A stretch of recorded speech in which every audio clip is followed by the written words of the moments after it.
Hi and welcome to my channel. My name is Kimberly and I teach the parent education class here in Memphis, Tennessee. And I am getting ready to show you a replay of a live class that we teach at least 6 times a month. So stay tuned to hear all 9 rights that you have as a parent if you live anywhere in the state of Tennessee. Welcome to the parent education class. Today we are going to talk about co-parenting skills and specifically the 9 rights you have as a parent in the state of Tennessee. Those rights can be found in Tennessee Code Annotated 36-6-101. Guess what? They're also reprinted line by line by line in your Tennessee Permanent Parenting Plan, which is a form that you have to have either to get divorced or you'll usually have it in juvenile court as well. So let's talk about your 9 rights. And you heard me say earlier today, these are 9 rights that you have. Guess what? They're also 9 rights that the other parent has. So when you're thinking about, well, I don't get this or I don't get that, make sure that you're thinking in some of the other areas, oh, maybe I'm not so good about letting the other parent have those things. So 9 rights. Right number 1, phone calls. You have the right, so does the other parent, to at least 2 phone calls a week at a reasonable time, not midnight, not 4 a.m., not 6 a.m. on a Saturday morning, right?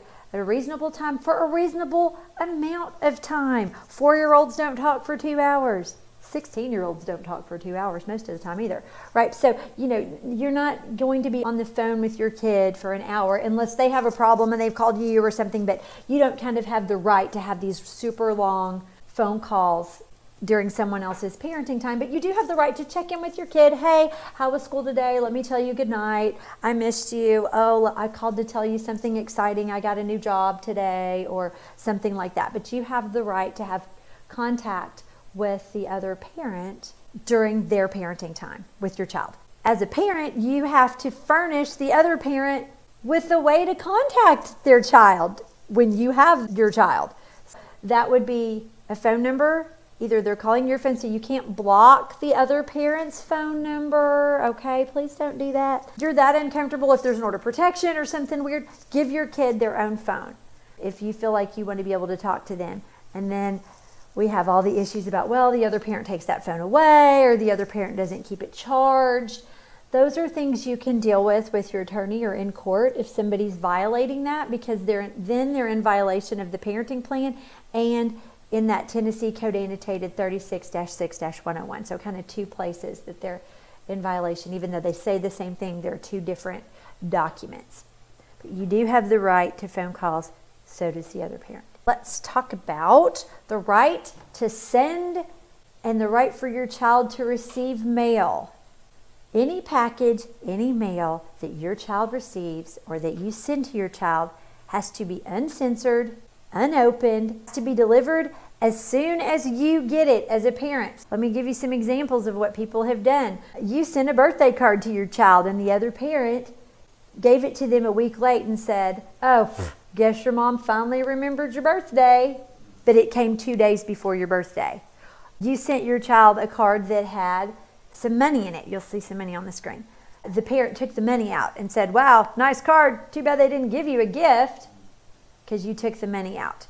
It included inside a drawing from their new sibling. You had a baby with your new spouse and the new baby sister, one of the kids sent a drawing or something in with the card and the other person took it out and threw it away. You have to deliver it on time. You can't open it. You can't censor it. You can't pretend it came late, all of those things. You're allowed to send your kid a postcard if you're out of town. And if that's happening on the other end, and that's for birthday gifts and packages and stuff from Amazon and all that.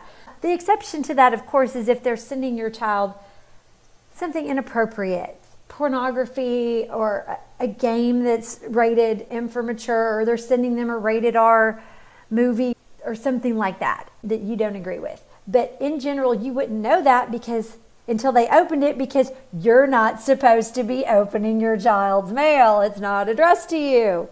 So the court is very clear on that. If your child is sick or injured, the other parent has the right to be notified within 24 hours at the latest. And then there's a weird line in there that says, if your child dies. I have envisioned that somewhere in Tennessee, because the legislature put this in, that somebody's child died and they didn't tell the other parent. And they came for their parenting time a week later and it was like, sorry, your child died and we've already had the funeral. No one in this room is going to be like that. If your kid is sick, let's pretend that your child is at soccer practice. It's your week.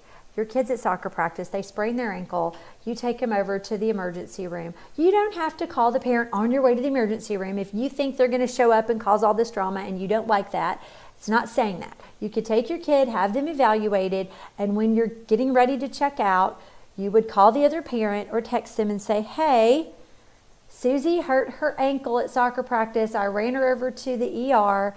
They x-rayed it. It looks like it's sprained, not broken. I'll have her call you in 15 minutes. Is there anybody in this room that wouldn't want to talk to their sick or injured child? Right? We all want to. So that's what you should be doing, is going ahead and letting the other parent know and giving them an opportunity to speak with their kid. They want to hear all the drama from your child, from the horse's mouth, right? Now, if you have a 2-year-old or something that can't talk, that's different. But go ahead and tell them first, number one, Susie's okay. Don't just do what one of my clients' ex-wives did, which was send him a picture of a totaled vehicle. That's it. Just a totaled car. That was her car. I mean, he knew it was her car, right? Send a picture of a totaled car and then he's freaking out. Who was in the kid? 2 kids. Were both kids in the car? Did they have their seatbelts on? Is everything okay? Are they injured? Are they on their way to the ER? He has all these questions, right? And then she's not answering the phone. Just doing something out of meanness or spite to get back at the other parent. Don't do that. School records. You have the right to your child's school records. All of them.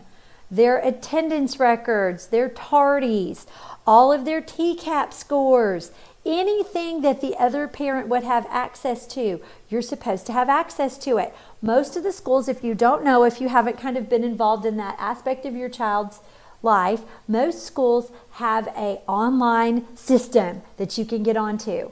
And normally there's only one log on and one password to be able to view the child's grades and things like that. If you're the parent that gets that, you're going to be in contempt if you don't give it to the other parent. So just take a screenshot of that. Hey, here's the log on. Here's the password. Please don't change it.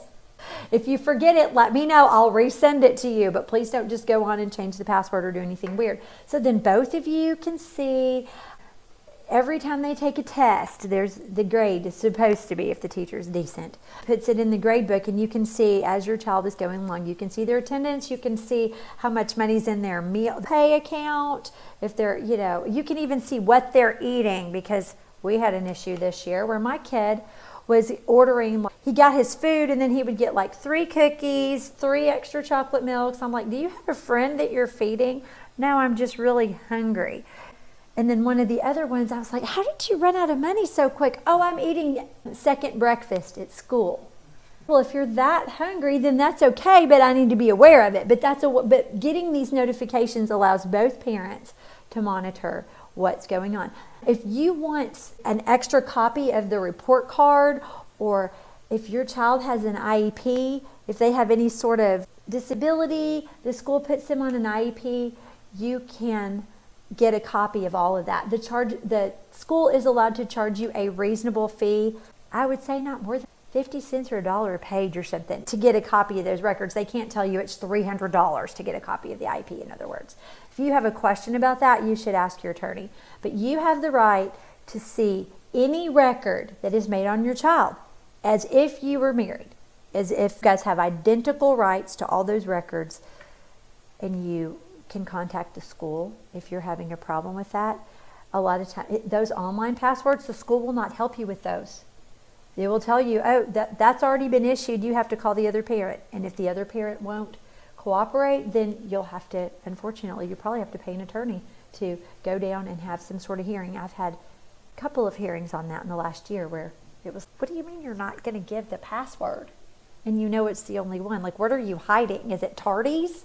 Because you're worried that you don't get your kid to school on time or something? What, or that your kid has excessive sick days and they're just laying out of school and they're not really sick and there's not doctor's notes and stuff? So you have the right to those school records. Medical records, same exact thing. You have the right to receive copies of all of your child's medical records. If you need to get their insurance to run something so that you can be sure that you have all of their medical records and you know all the doctors that your child is going to. Has anyone here ever heard of something called Munchausen by proxy? It's this weird syndrome that we see as attorneys sometimes where somebody likes to pretend like their child is sick. It gives them sort of sick high. I had a client one time that mom had shaved the daughter's head and told all of their friends and family and teachers that they were dying of cancer so that she could get people to have all this sympathy for her, and they would drop meals off to her and treat her child. She was telling the child she wasn't going to qualify, but she was telling, oh, we're going to get a Make-A-Wish for you and you're going to go to Disney World. There's something wrong with mom, right? But we didn't know that until we started digging into things. Another time, I had a mom who kept insisting that their 3-year-old had a severe allergy to dogs, pet dander, right, to dogs, because my client had a dog. And also, oh, child is severely allergic to cigarette smoke, like more than the average person, because my client smoked occasionally. Never smoked in his car or in his house, but you know, that can kind of get on your clothes or whatever. She was trying to limit his parenting time by arguing all that. We get the discovery, we get some medical records because she kept saying, you know, she'd had the child evaluated. So we pulled through the insurance company, we pulled all the things. Turns out mom had taken the child to not 1, not 2, not 10, but 16 different allergists shopping around to try to find somebody that would write her a letter saying that her child was allergic to this stuff so that she could then bring it into court and say, oh, dad can't have any parenting time. Well, I don't know if you know anything about allergy testing. I found out way more than I ever wanted to know, enough to make you cry. What they do is they have a box that has multiple needles in it, like anywhere between 30 and 50 needles. And what they do is they put a drop of strawberry, blueberry, tree sap, pollen, honey, whatever it is, on all these needles. They put your child face down on a table and they take that box and they punch your child's back with that and puncture their skin. And when they do, I see your face, it's horrific. When they do that, they look for any sort of raised skin around that. Oh, well, and if it pops up really quick, well, you have a severe allergy to strawberries. Or if it just gets a little red, well, you know, you may have a slight allergy to pollen. She had this done to her child 16 times.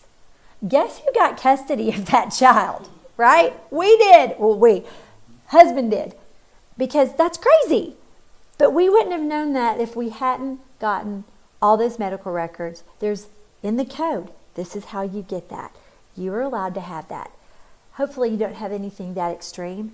If you are the person who is providing health insurance, you need to give a copy of that card to the other parent and make a proactive phone call to Blue Cross Blue Shield, if that's who you have, and tell Blue Cross Blue Shield, hi, my child has another parent that's not covered on this. I give you permission to talk to Susan Jones about the child. Not about me, just about the child. If you're taking your child to the doctor, when you're filling out the forms that say who they can talk to, you need to put the other parent's name on there, just so that there's no confusion and there's no problem with anyone saying that you've tried to take away somebody's parenting rights. Both parents have rights to equal access to all medical records. If you need the medical records directly from the provider, there's something in there that also says they're allowed to charge you a reasonable rate. Again, not $15 a page, 25 cents a page, $1 a page, something like that, if you want to see all the procedures that had been done or the doctor's notes or whatever. Anything the other parent has access to, you have access to. Derogatory remarks. This is one that is very difficult for a lot of people to wrap their head around, that they actually had to make a law that says we are not allowed to make derogatory remarks about the other parent to our child or in the hearing distance of our child about their other parent or the other parent's family. You can't name call your ex's mom or their sister or anybody else in their life. You're not supposed to say derogatory remarks or comments about people that are on the other half of the family. And really, come on, don't do it about your family either. But don't do those things that make the children uncomfortable. On the first page of the Tennessee Permanent Parenting Plan, there's a little paragraph that says that we're supposed to be making our children comfortable in both families and that we're not allowed to make derogatory remarks. And then on page 5 of the parenting plan is a reprint that says you can't make derogatory remarks. And then we already said Tennessee Code Annotated 36-6-101 also says you can't do it. Do you think it might be important not to do it? Yeah, it's important. I had opposing counsel's client one time tell me, well, I guess I'm just going to be in violation then, aren't I? Go ahead and take me to jail because I'm never going to not make derogatory remarks about that. The court takes that very seriously. Well, that's the beginnings of parental alienation if you don't quash it. I have a really loud voice, you can probably tell. So when I'm really mad about something or upset about something, you could hear me in another part of my house probably saying something. So we need to remember and remind ourselves that you can't put your phone on. Well, I wasn't talking to our child. Oh, okay, but you were in the car with them and your phone was on Bluetooth and they heard every word you said and everything your best friend said back. Just be careful. We don't want our kids around that kind of stuff. That's not healthy for them. And I know you have people you need to vent to in your life. Those are your best friend, your mom, your sister, people that you work with, your attorney, your therapist, your dog, yourself talking out loud. I mean, screaming a pillow or something. But your child is not your friend. They have one parent, one mom, and one dad in this world. And you guys are it. You need to remember that your child is not your friend for things like that. I mean, you can do friendly things together, but my child doesn't treat me like a friend. He doesn't treat me like he treats his friends, right? I'm your mom. Excuse me. You don't speak to me like that. You don't belch around me. You don't do those sorts of things. And you don't do that. And that's our job to teach our kids that there are certain appropriate and inappropriate behavior around different types of people in their life. And as a parent, that's your job. That's your role. Activities. Any place where anybody's parent ever is, you have the right to be notified about it. I don't know how much more clear I can be than that. If your kid joins the soccer team, if you put your kid on a karate team, if you sign your kid up for singing lessons, if they're in the marching band, if they're taking dance lessons, cheer lessons, on any sort of team or sport, and you signed them up for it, you need to tell the other parent, hey, Johnny's in baseball. And normally 9 times out of 10, there's some sort of text list that you can get on, or there's a website or something. Now you are required to tell the other parent, give them reasonable notice of any sort of activity that your child is in. What that does not mean is that 48 hours before every soccer practice that you have to text you, don't forget, Susan has soccer practice in 2 days. But you are required to give them the practice schedule or the coach's name so that they can get on the email thread, those sorts of things. When people sometimes run into problems, the things that put my kids through college instead of yours, get me paid big bucks, is when people do things like sign their kid up for things at their church and then they don't tell the other parent. Your daughter's an angel in the Christmas play. You still have to tell the other parent. If anybody else's dad or mom is going to be there, you have to let the other parent know it exists. It doesn't mean you have to sit next to them and hold their hand and sing Kumbaya, but if they want to come in, they're Catholic and this is the Baptist church, it's their kid. They're in a play. They're an angel. And all of their friends' dads are there. You've got to tell that other parent. So just make sure that you're not doing something. The other thing that sometimes people have a misunderstanding about is that just because it's not your parenting time doesn't mean you can't go to football practice. If it's the other parent's week, but there's a practice, you can show up to practice. You can show up to a game every Friday night, even though you're week on, week off, and it's every other Friday. Your kid's not going home with you, but you're allowed to see them play their instrument in the marching band. Or if they're on travel baseball, you're allowed to travel and buy the room at the hotel on a different floor than your spouse. And your kid's not going to be sleeping in your room with them, but they'll see you there. And if you want to go and you want to see that, you're allowed to participate equally, both parents equally. Vacation plans. If you want to go on vacation, this statute does not, let me tell you what it does not say. It does not say that when you find out that your ex is taking your child on vacation, that there's anything in the whole wide world you can do about it, unless they're taking them out of the country and they don't have a passport or you didn't know or something weird. But in general, if you're taking your child on vacation, you have to tell the other parent that you're going to be leaving the state for more than 2 days. If you're just going for like an overnight or something, you don't need to worry about telling the other parent that. You probably should anyway, but the statute doesn't require it. But if you're leaving for more than 2 days, let's pretend it's spring break and it's your week this year and you're going to Disney World. So you would tell the other parent, hey, we're going to Disney World for spring break. Where we're going. Flying there. How you're getting there. We're driving there. We're taking the train to New Orleans. Whatever it is, because that's kind of really fun. You should do that. When you're leaving, when you're coming back, and how to get in touch with the child if they need to. If their grandma died or something. When you're leaving, how you're getting there, where you're going, when you'll be back, and how to reach their child. You have the right to know where your child is at all times. Notice it doesn't say in there who they're going with. Not in the statute. If you're going with your sister, like I'm going to spring break this year, we're going to the beach and my sister's coming with her 2 kids. Well, I wouldn't have to tell somebody else that, right? Oh, my sister's going to be there and so are her 2 kids and blah, blah, blah. The statute does not say that. They may ask you that. If you want to share that, that's fine. If you can tell the other parent what you want. It's not required by statute. And like I said, what it doesn't say is that the other parent then has any sort of right to say you can't go to the beach or you can't go to Disney World or you can't go to the family reunion in Michigan.